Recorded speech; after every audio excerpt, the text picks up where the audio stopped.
En géographie, nous avons déjà de nombreuses fois étudié des villes, des agglomérations, des métropoles, des villes mondiales ou encore des mégalopoles.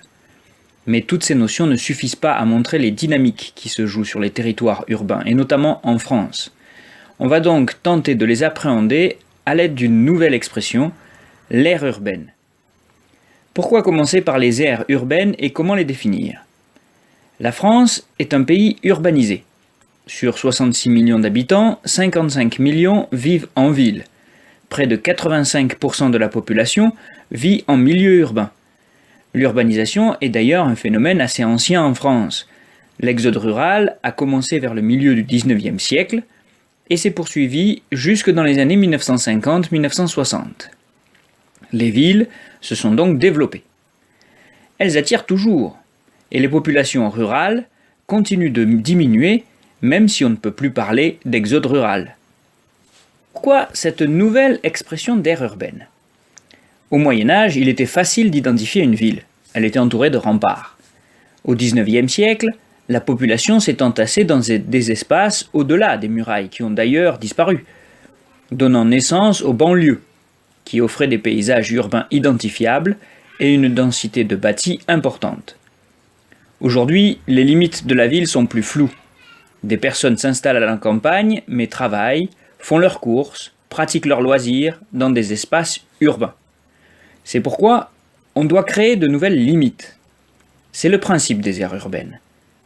Mais au lieu de créer la limite en fonction de critères purement géographiques, selon la densité ou la continuité du bâti, on lui préfère les notions de déplacement et d'emploi. Ainsi, la définition d'aire urbaine est la suivante. Une aire urbaine, ou grande aire urbaine, est un ensemble de communes d'un seul tenant et sans enclave, constitué par un pôle urbain, ou unité urbaine, de plus de 10 000 emplois, et par des communes rurales ou autres unités urbaines, qu'on appelle la couronne périurbaine, dont au moins 40% de la population résidente ayant un emploi travaille dans le pôle ou dans des communes attirées par celui-ci. Ça, c'est la définition officielle, un peu compliquée.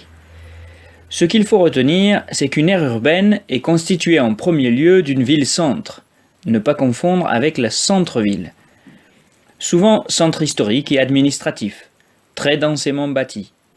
Autour, il y a la banlieue, densément construite aussi, mais au paysage varié. Habitats collectifs, plus ou moins récents et valorisés, anciens habitats pavillonnaires avec petits jardins et zones pour les entreprises.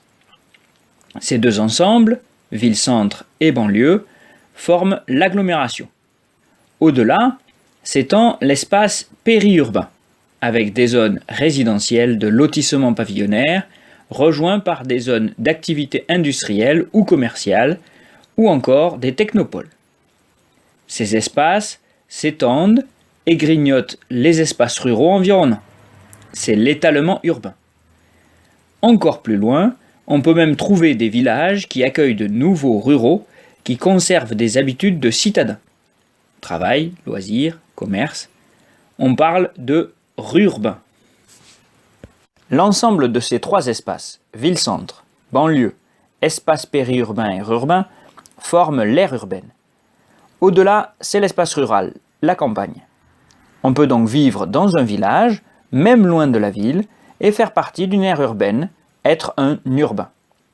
Et pour savoir si la commune fait partie de l'aire urbaine, il faut donc regarder les emplois et les déplacements liés. Lorsque les actifs, les personnes qui travaillent, se déplacent vers la ville-centre ou sa banlieue en grand nombre, alors la commune est sous l'attraction, l'influence de la ville, elle fait partie de l'aire urbaine. Et pour ces déplacements nombreux, il faut des axes, essentiellement routiers et autoroutiers, car l'étalement urbain est indissociable de l'utilisation de la voiture. L'extension de la ville se fait à proximité de ces axes et entraîne des déplacements quotidiens ou déplacements pendulaires importants, qui deviennent un enjeu majeur pour les communautés et leurs élus. Faut-il fournir des transports en commun sur l'ensemble du territoire et favoriser encore l'étalement, alors même que les lignes ouvertes ne sont pas toujours rentables? Faut-il au contraire tenter de regrouper les habitants et les activités en rénovant les quartiers centraux, au risque de voir fuir les populations qui veulent leur pavillon avec jardin. Les villes-centres et les pôles urbains tentent d'attirer de nouveaux habitants plus jeunes. Pour cela, il faut rénover certains quartiers. Mais alors les loyers augmentent. Les plus pauvres sont donc chassés vers d'autres banlieues ou l'espace périurbain. Les logements créés dans les villes-centres sont habités par des populations plus aisées. C'est ce qu'on appelle la gentrification, qui entraîne une forme de ségrégation sociale et spatiale. Dans cette leçon, il faut connaître les 12 principales aires urbaines de France qui forment des métropoles. Parmi ces 12 aires urbaines, une seule domine largement, c'est évidemment celle de Paris, qui regroupe 12 millions d'habitants, soit autant que les habitants des 11 autres aires urbaines. Paris est d'ailleurs la seule métropole mondiale de France. Une métropole est une ville peuplée qui concentre des fonctions importantes.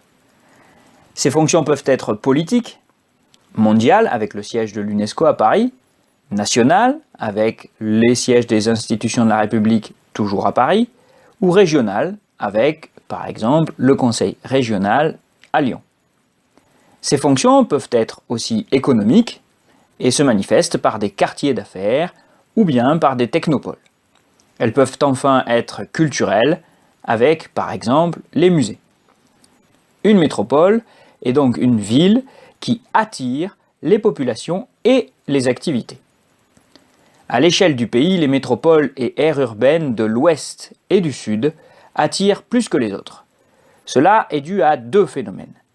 L'héliotropisme, c'est-à-dire l'attraction vers les régions ensoleillées, et la littoralisation, c'est-à-dire l'attraction des régions en bord de mer ou océan. La mondialisation des échanges et des activités favorise les aires urbaines les mieux dotées en termes d'infrastructures de commandement ou de mobilité.